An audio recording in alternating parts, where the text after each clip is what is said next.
Ladies and gentleman, DCM DK Shivakumar ಮುಖ್ಯಮಂತ್ರಿ ಆಗಬೇಕು ಅನ್ನುವಂಥ ನಿಟ್ಟಿನಲ್ಲಿ ಮಹಾ ಕನಸನ್ನ ಕಟ್ಕೊಂಡಿದ್ರು. ಅದ್ಯಾಕೋ ಈಡೇರ್ತಾ ಇಲ್ಲ ಅಂದ ತಕ್ಷಣ ದೆಹಲಿಗೆ ಹೋಗೋದು, ಮಾತುಕತೆ ಮಾಡೋದು ಬರೋದೇ ಆಗ್ತಾ ಇತ್ತು.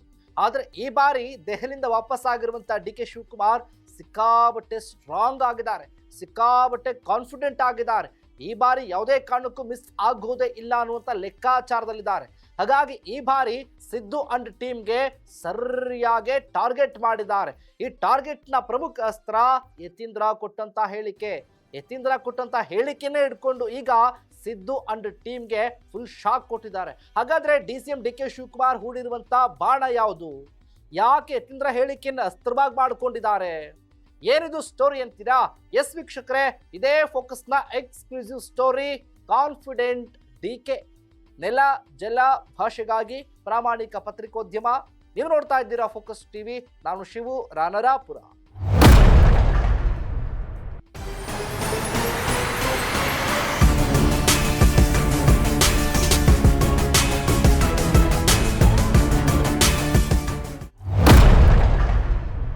ಡಿಕೆ ಆತ್ಮವಿಶ್ವಾಸ ಕಂಡು ಈಗ ಸಿಎಂ ಅಂಡ್ ಟೀಮ್ ಕಂಗಾಲಾಗಿದ್ದಾರೆ. ಹಾಗಾಗಿ ಕುರ್ಚಿ ಕದನ ಮತ್ತಷ್ಟು ತಾರಕಕ್ಕೇರಿದೆ. ಹಾಗಾದ್ರೆ ಡಿಕೆ ಅವರ ಆತ್ಮವಿಶ್ವಾಸ ಏನು ಅಷ್ಟೊಂದಾಗಿ ಈ ಬಾರಿ ಕಾನ್ಫಿಡೆಂಟ್ ಆಗಿರೋದಕ್ಕೆ ಕಾರಣ ಏನು? ಹೈಕಮಾಂಡ್ ನಾಯಕರನ್ನ ಭೇಟಿ ಮಾಡಿ ಬಂದ ನಂತರದಲ್ಲಿ ಏನಾದರೂ ಕೂಡ ಗುಡ್ ನ್ಯೂಸ್ ಇದೆಯಾ?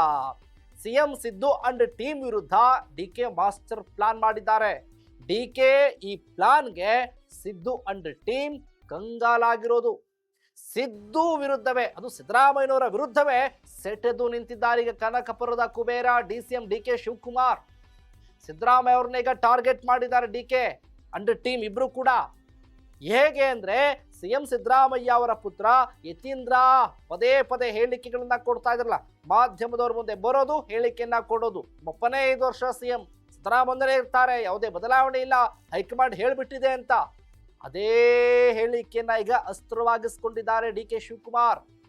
ಯತೀಂದ್ರ ಅವ್ರನ್ನೇ ಟಾರ್ಗೆಟ್ ಮಾಡ್ಕೊಂಡಿದ್ದಾರೆ ಈಗ ಡಿಕೆ ಅಂಡ್ ಟೀಮ್ ಇಬ್ರು ಕೂಡ.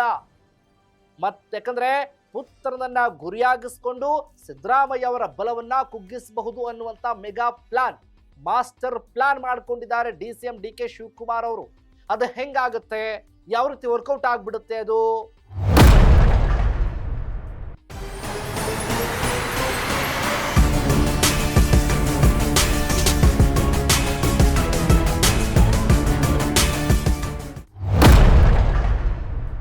ಸಿಎಂ ಸಿದ್ದರಾಮಯ್ಯ ಅವರನ್ನ ಬಜೆಟ್ ಮಂಡಿಸದಂತೆ ತಡೆಯೋದಕ್ಕೆ ತಂತ್ರವನ್ನ ಹೂಡಿರೋದು.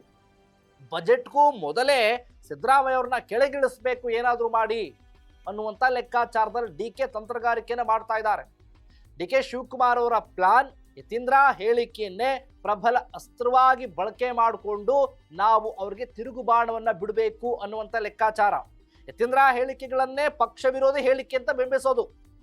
ಯತೀಂದ್ರ ಹೇಳಿಕೆಯಿಂದಾನೇ ಪಕ್ಷದಲ್ಲಿ ಅಸಮಾಧಾನ ಉಂಟಾಗಿದೆ, ಯತೀಂದ್ರ ಹೇಳಿಕೆಯಿಂದಾನೇ ಪಕ್ಷದಲ್ಲಿ ಗೊಂದಲ ಉಂಟಾಗಿದೆ, ಯತೀಂದ್ರ ಹೇಳಿಕೆಯಲ್ಲೇ ಪಕ್ಷದಲ್ಲಿ ಈಗಾಗಲೇ ಕೂಡ ಬಿರುಕುಂಟಾಗಿದೆ, ಯತೀಂದ್ರ ಹೇಳಿಕೆಯಲ್ಲೇ ಶಾಸಕರು ಅಸಮಾಧಾನಗೊಂಡಿದ್ದಾರೆ, ಯತೀಂದ್ರ ಹೇಳಿಕೆಯಿಂದನೇ ಪಕ್ಷದಲ್ಲಿ ಸಚಿವರು ಹಿರಿಯರು ಎಲ್ಲರೂ ಕೂಡ ಬೇಜಾರು ಮಾಡಿಕೊಂಡಿದ್ದಾರೆ. ಹಾಗಾಗಿ ಇದು ಪಕ್ಷ ವಿರೋಧಿ ಹೇಳಿಕೆ ಅಂತ ಬಿಂಬಿಸಬೇಕು ಅಂತ ಮೆಗಾ ಪ್ಲಾನ್ ಮಾಡಿಕೊಂಡಿರುವುದು. ಹೋದಲ್ಲಿ ಬಂದಲ್ಲಿ ಯತೀಂದ್ರ ವಿರುದ್ಧ ಈ ರೀತಿಯ ಮಾತುಗಳನ್ನಾಡಿ ನಾವು ಸಿದ್ದರಾಮಯ್ಯ ಅವ್ರನ್ನ ಕಂಟ್ರೋಲ್ ಮಾಡಬೇಕು ಅನ್ನುವಂಥ ಮೆಗಾ ಪ್ಲಾನ್. ಹಾಗಾಗಿ ಡಿಕೆ ಅಂಡ್ ಟೀಮ್ ವಿಶ್ವಾಸವನ್ನ ಹೆಚ್ಚಿಸಿದೆ ಯತೀಂದ್ರ ಅನ್ನುವಂಥ ಒಂದು ಅಸ್ತ್ರವನ್ನ ಪ್ರಯೋಗ ಮಾಡೋದಕ್ಕೆ. ಅದು ಕೂಡ ಯತೀಂದ್ರ ಕೊಟ್ಟಂತ ಹೇಳಿಕೆಗಳಿಂದ. ದೆಹಲಿಯಿಂದ ಬಂದ ಬೆನ್ನಲ್ಲೇ ಈಗಾಗಲೇ ಕೂಡ DK and team full active ಆಗಿದ್ದಾರೆ.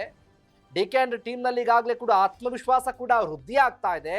ಆ ಆತ್ಮವಿಶ್ವಾಸವನ್ನ ನೋಡಿ ಸಿದ್ದು ಅಂಡ್ ಟೀಮ್ ತಂದಿಗಾಗಲೇ ಕೂಡ ಹೊಡೆತಕ್ಕೆ ಸಿಕ್ಕಂತೆ ಬಿಲಬಿಲ ಅಂತ ಒದ್ದಾಡಬೇಕು ಅನ್ನುವಂಥದ್ದು.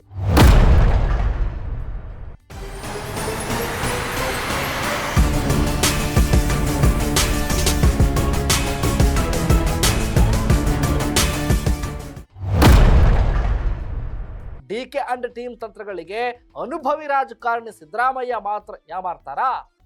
ಡಿಕೆ ಮಾಡುವಂತ ತಂತ್ರಕ್ಕೆ ಧೃತಿಗೆಡ್ತಾರಾ? ಅಷ್ಟೊಂದು ಸುಲಭವಾಗಿ ಬಜೆಟ್ ಅನ್ನ ಮಂಡಿಸದೆ ಸಿಎಂ ಸೀಟನ್ನ ಡಿಕೆ ಬಿಟ್ಕೊಟ್ಬಿಡ್ತಾರ ಸಿಎಂ ಸಿದ್ದರಾಮಯ್ಯ? ಹೈಕಮಾಂಡ್ಗೆ ಹೆದರ್ಕೊಂಡು ಸಿದ್ದರಾಮಯ್ಯ ಡಿಕೆ ಅಂಡ್ ಟೀಮ್ಗೆ ಹೆದರು ಬಿಟ್ಬಿಡ್ತಾರ? ಹೈಕಮಾಂಡ್ಗೆ ಕೇರ್ ಮಾಡೋದಿಲ್ಲ, ಯಾಕಂದ್ರೆ ಸಿದ್ದರಾಮಯ್ಯ ಅವ್ರ ಪವರ್ ಆಗಿದೆ.